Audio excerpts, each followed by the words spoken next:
Académie de robotique TIDA chapitre 2, séquence de rêve 1 lycée Caméléon, épisode 2, 07 juillet 2021. Notre route du papier du samedi a commencé à 5 heures du matin. Mon père m'a déposé avec ma sœur cadette Abigail, un garçon manqué de 10 ans, du côté nord de l'entrepôt. Mon père avait temporairement garé son camion devant le siège de Kokomo Beach News, avec les véhicules d'autres livreurs de journaux. Abigail a grimpé dans le lit du camion et a jeté nos vélos. Elle a dit que c'était trop lent autrement. Il y avait des bosses et des égratignures sur nos deux vélos à cause de cette pratique de la sienne. Elle a sauté, a claqué le haillon et a fait signe à notre père de décoller. Nous avons emmené nos vélos à l'entrepôt et les avons appuyés contre un mur. J'ai suivi Abigail dans le bâtiment. C'était son idée d'avoir un itinéraire papier. Mes parents m'avaient confié la tâche sacrée de la protéger. J'avais accepté d'aller à TIDA Robotics à cause de la tâche tortueuse de s'occuper d'Abigail. Ce n'était pas qu'elle se comportait mal, c'était qu'elle était un garçon manqué de part en part. Elle était physiquement plus forte et plus rapide que moi. Nous nous sommes dirigés vers le comptoir, où Madame Bellefonte, la secrétaire, a placé 2 piles de journaux devant Abigail. Nous l'avons remerciée et nous sommes sortis. Nous avons rapidement enroulé les journaux, les avons attachés et en avons chargé dans les paniers avant de nos vélos. Le reste, nous le mettons dans nos sacs à dos. Abigail a mis son casque et a décollé. Je me suis précipitée et j'ai roulé après elle. Abigail, attends. Comme à chaque fois que je lui avais demandé de faire quelque chose, elle m'a ignoré. Elle m'attendait au sommet d'une colline à l'intersection de Jessie Lane et King Hawaiian. J'étais totalement essoufflée et à bout de souffle. Son itinéraire a commencé sur King Hawaiian, une route plate d'1 kilomètre de long avec de nombreux chiens déchaînés. Abigail a jeté des journaux dans les cours avant de ceux qui se sont abonnés. Elle se rappelait très bien qui s'était abonné et qui ne l'avait pas fait. Une fois, elle m'a fait récupérer une copie dans la cour d'un non-abonné que j'avais jeté là par erreur. C'était aussi l'une des maisons avec des chiens en laisse. Nous arrivâmes à un rond-point dont les bras s'étendaient sur 3 autres rues. Nous avons tenu bon. King Hawaiian est devenu Kokomo Beach Road. Seuls 25 foyers y sont abonnés. La route a subi une dégradation de 3%. J'ai eu beaucoup plus de facilité sur cette route. Au moment où nous avons atteint la maison de notre dernier abonné, le soleil s'était complètement levé et il faisait jour. À l'intersection suivante, notre maman nous attendait avec la camionnette familiale. À 9 heures, Abigail et moi avons terminé nos tâches ménagères et nos responsabilités du samedi. Nous étions maintenant libres de corvée. Abigail était dans le salon avec nos autres frères et sœurs plus âgés, Lynn, 14 ans, et Enoch, 16 ans. Ils jouaient à des jeux vidéo. Le seul son entendu venait d'Abigail. J'étais dans la chambre de mes parents. J'utilisais leur ordinateur de bureau pour Skype avec mes coéquipiers. Nos progrès en beignets avaient été annoncés à nos parents par le directeur Jacqueline. Les visages d'Isaiah et de Valerie se dessinaient avec tristesse. Jade parlait de son agacement face à l'incident de piratage. Jusqu'à présent, notre plan pour percer le coffre de TIDA était tout sauf complet. Rien que l'idée de devoir retourner au King Hawaiian Junior High School et de m'occuper d'Abigail tous les jours après l'école m'a fourni une motivation extrême. Finalement, nous avons décidé de nous retrouver au Venue Bowling au sommet de TIDA Robotics. Kai et Maui avaient rejoint l'équipe Barbie Doll dans ses efforts pour faire des ravages dans l'équipe David et l'équipe Sakura. Nous devions nous retrouver à midi. Jade a dit qu'elle avait quelque chose dans sa manche. Au moment où je suis sortie de ma chambre, j'ai vu mes parents attendre dans le couloir avec Abigail. Ils voulaient que je garde ma sœur cadette. Toute protestation de ma part ne ferait que les faire remettre en question ce que je préparais. Je devais garder secret le plan de l'équipe Barbie Doll. J'ai donné un coup de pouce à mes parents.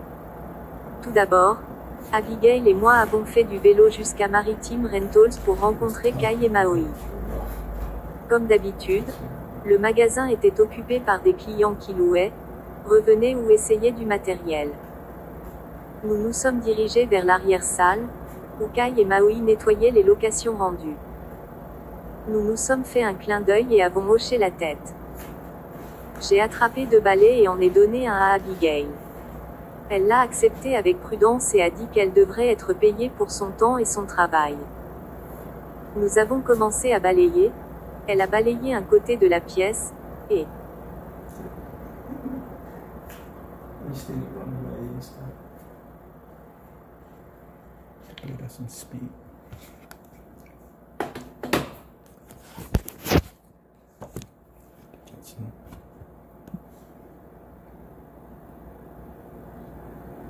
Where the gas go?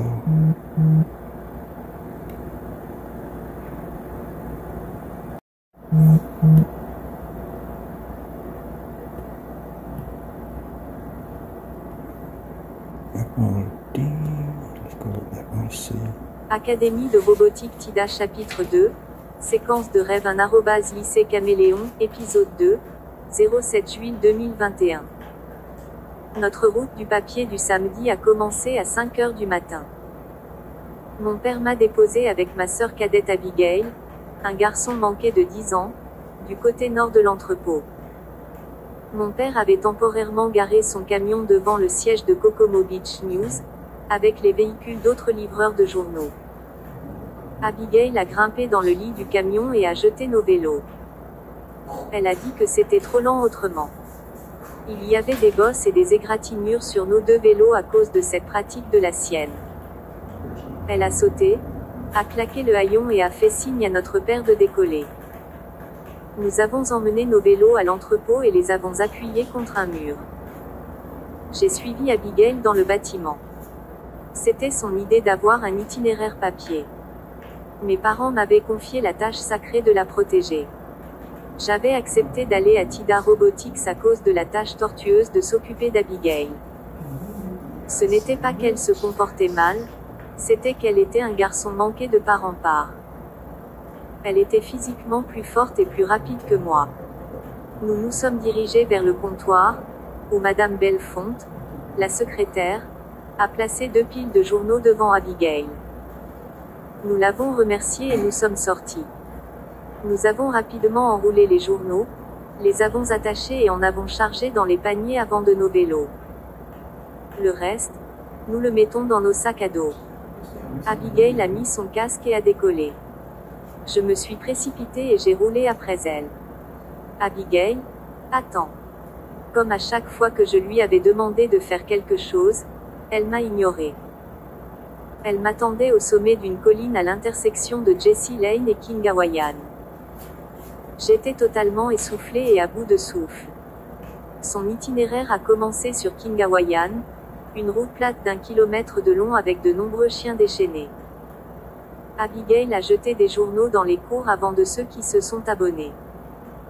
Elle se rappelait très bien qui s'était abonné et qui ne l'avait pas fait. Une fois, elle m'a fait récupérer une copie dans la cour d'un non-abonné que j'avais jeté là par erreur. C'était aussi l'une des maisons avec des chiens en laisse. Nous arrivâmes à un rond-point dont les bras s'étendaient sur 3 autres rues. Nous avons tenu bon. King Hawaiian est devenu Kokomo Beach Road. Seuls 25 foyers y sont abonnés. La route a subi une dégradation de 3%. J'ai eu beaucoup plus de facilité sur cette route. Au moment où nous avons atteint la maison de notre dernier abonné, le soleil s'était complètement levé et il faisait jour. À l'intersection suivante, notre maman nous attendait avec la camionnette familiale. À 9 heures, Abigail et moi avons terminé nos tâches ménagères et nos responsabilités du samedi. Nous étions maintenant libres de corvée. Abigail était dans le salon avec nos autres frères et sœurs plus âgés, Lynn, 14 ans, et Enoch, 16 ans. Ils jouaient à des jeux vidéo. Le seul son entendu venait d'Abigail. J'étais dans la chambre de mes parents. J'utilisais leur ordinateur de bureau pour Skype avec mes coéquipiers.